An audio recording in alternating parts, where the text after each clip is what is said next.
Bonjour à tous et bienvenue dans le podcast. Aujourd'hui, nous allons apprendre à parler de la santé en français. C'est un sujet très utile, parce que tout le monde tombe malade un jour ou l'autre. Imaginez que vous êtes en France ou dans un autre pays francophone. Vous ne vous sentez pas très bien et vous devez expliquer ce qui ne va pas. La première expression à connaître est très simple. Je ne me sens pas bien.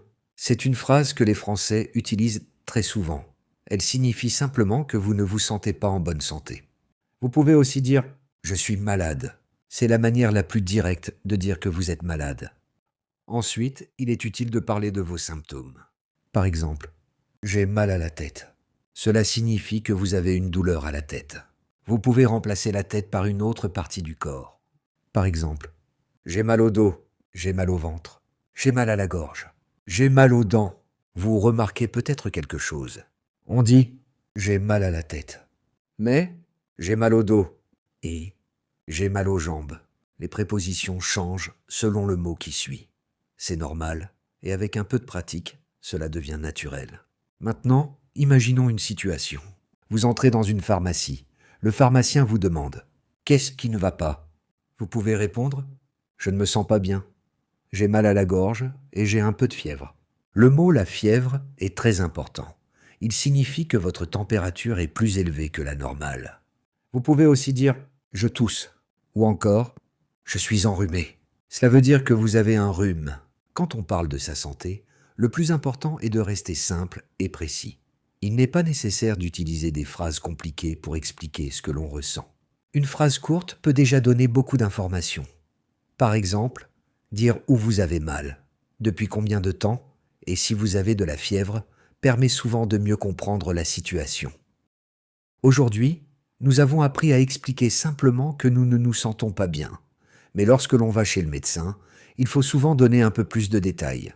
L'une des premières questions que le médecin peut poser est « Depuis quand ?» Cette question est très fréquente. Elle signifie simplement « Depuis combien de temps avez-vous ce problème ?» Vous pouvez répondre « Depuis 2 jours » ou « Depuis 1 semaine ». Vous pouvez aussi dire « Ça a commencé hier » ou encore « Ça fait 3 jours que j'ai mal à la gorge ». Une autre question très courante est « Est-ce que vous avez de la fièvre ?» Si la réponse est oui, vous pouvez dire « Oui, j'ai un peu de fièvre » ou « Oui, j'ai beaucoup de fièvre ». Si ce n'est pas le cas, vous pouvez simplement répondre « Non, je n'ai pas de fièvre ». Le médecin peut aussi vous demander « Est-ce que vous toussez ?» Vous pouvez répondre « Oui, je tousse beaucoup » ou « Je tousse seulement le soir ». Parfois, il vous demandera « Vous dormez bien ?» Si vous avez du mal à dormir, vous pouvez dire « Je dors mal depuis quelques jours » ou « Je me réveille plusieurs fois pendant la nuit ». Une autre expression très utile est « Je suis fatigué ». Si vous voulez insister, vous pouvez dire « Je suis très fatigué » ou encore « Je me sens épuisé ». Le mot « épuisé » est un peu plus fort. Il signifie que vous êtes extrêmement fatigué. Il est aussi fréquent de parler de son appétit. Par exemple, « Je n'ai pas très faim » ou « Je n'ai plus d'appétit ». Si au contraire tout va bien, vous pouvez dire « J'ai bon appétit ». Imaginons maintenant une conversation très simple. Le médecin vous demande « Qu'est-ce qui vous arrive ?» Vous pouvez répondre « Je me sens fatigué.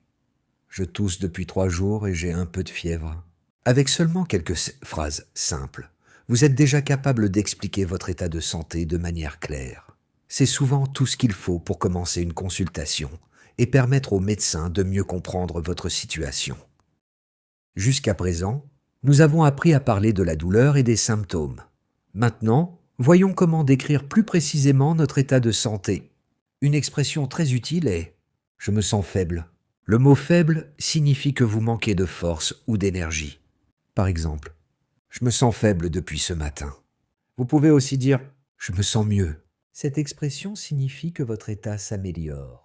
Par exemple, « je me sens beaucoup mieux aujourd'hui ». Si au contraire votre état s'aggrave, vous pouvez dire « je me sens de plus en plus mal ». Cette expression signifie que vous vous sentez moins bien avec le temps. Par exemple, « depuis hier, je me sens de plus en plus mal ». Il est également important de parler de l'intensité de la douleur. Vous pouvez dire « j'ai très mal au dos ». L'expression « très mal » indique que la douleur est forte. Si la douleur est moins importante, vous pouvez dire « j'ai un peu mal à la tête ». L'expression « un peu mal » signifie que la douleur est légère. Vous pouvez aussi expliquer à quel moment la douleur apparaît. Par exemple, j'ai mal quand je marche. Le mot quand permet d'indiquer le moment où quelque chose se produit. Vous pouvez également dire j'ai mal quand je mange. Ou encore j'ai mal seulement le soir. Le mot seulement signifie que cela arrive uniquement à ce moment-là. Si votre état s'améliore, vous pouvez l'expliquer facilement. Par exemple, je n'ai plus de fièvre. L'expression ne plus signifie qu'une situation est terminée. Vous pouvez aussi dire je tousse moins qu'avant. L'expression moins qu'avant indique que le symptôme est toujours présent, mais qu'il est moins fort. Enfin, vous pouvez donner votre avis sur la cause de votre problème. Par exemple, je pense que c'est un rhume. Le verbe penser permet d'exprimer une opinion ou une supposition. Vous pouvez aussi dire « Je crois que c'est à cause de la fatigue ». L'expression « à cause de » sert à expliquer la raison de quelque chose. Avec toutes ces expressions, vous pouvez parler de votre état de santé avec beaucoup plus de précision. Vous êtes capable de dire comment vous vous sentez, comment vos symptômes évoluent et ce que vous pensez être la cause de votre problème. Quand vous êtes malade, vous n'allez pas toujours chez le médecin. Très souvent, vous allez simplement à la pharmacie. Dans ce cas, il est utile de savoir demander un médicament. Vous pouvez dire « Je cherche un médicament pour la toux ». Le verbe « chercher » signifie que vous voulez trouver quelque chose. Par exemple, « Je cherche un médicament pour le mal de tête ». Vous pouvez aussi dire « J'aimerais quelque chose contre la douleur ». L'expression « contre » signifie que le médicament sert à combattre un problème. Par exemple, « J'aimerais quelque chose contre la fièvre ». Oh, j'aimerais quelque chose contre le rhume. Une autre expression très utile est « Avez-vous quelque chose pour ?»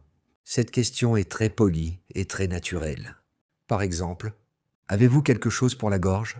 Oh, avez-vous quelque chose pour la toux? Si vous connaissez déjà le médicament que vous voulez, vous pouvez dire « Je voudrais cette boîte, s'il vous plaît ». Le verbe « vouloir » permet de demander quelque chose de manière polie.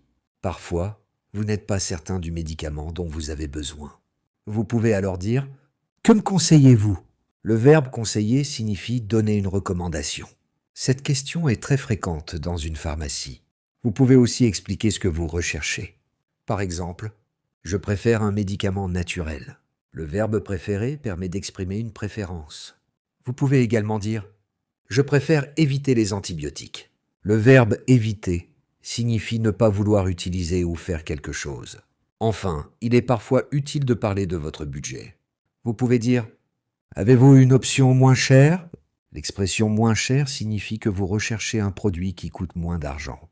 Avec ces expressions, vous êtes capable de demander un médicament, d'expliquer ce que vous recherchez et de poser des questions naturellement dans une pharmacie. Ce sont des phrases simples, mais elles sont utilisées très souvent dans la vie quotidienne. Jusqu'à présent, nous avons appris à parler de nos symptômes et à demander un médicament. Terminons avec quelques expressions très utiles dans des situations plus urgentes. Si vous avez besoin de consulter un médecin, vous pouvez dire « J'aimerais prendre un rendez-vous ». L'expression « prendre un rendez-vous » signifie fixer une date et une heure pour rencontrer un professionnel. Par exemple, « J'aimerais prendre un rendez-vous avec un médecin ». Si votre situation est urgente, vous pouvez dire « J'ai besoin de voir un médecin rapidement ». L'expression « avoir besoin de » signifie que quelque chose est nécessaire. Le mot « rapidement » signifie que vous ne pouvez pas attendre longtemps. Vous pouvez aussi expliquer que votre état s'aggrave. Par exemple, « Mon état s'aggrave ». Le verbe « s'aggraver » signifie que la situation devient plus grave qu'avant. À l'inverse, vous pouvez dire « Mon état s'améliore ». Le verbe « s'améliorer » signifie que votre santé devient meilleure. Si vous ressentez une douleur très forte, vous pouvez dire « La douleur est insupportable ». Le mot « insupportable » signifie qu'il est très difficile de supporter cette douleur.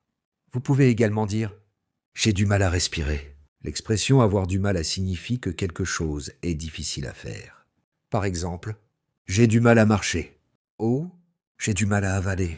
Le verbe « avaler » signifie faire descendre un aliment ou une boisson dans la gorge. Enfin, il est parfois nécessaire de demander de l'aide. Vous pouvez dire « Pouvez-vous m'aider, s'il vous plaît ?»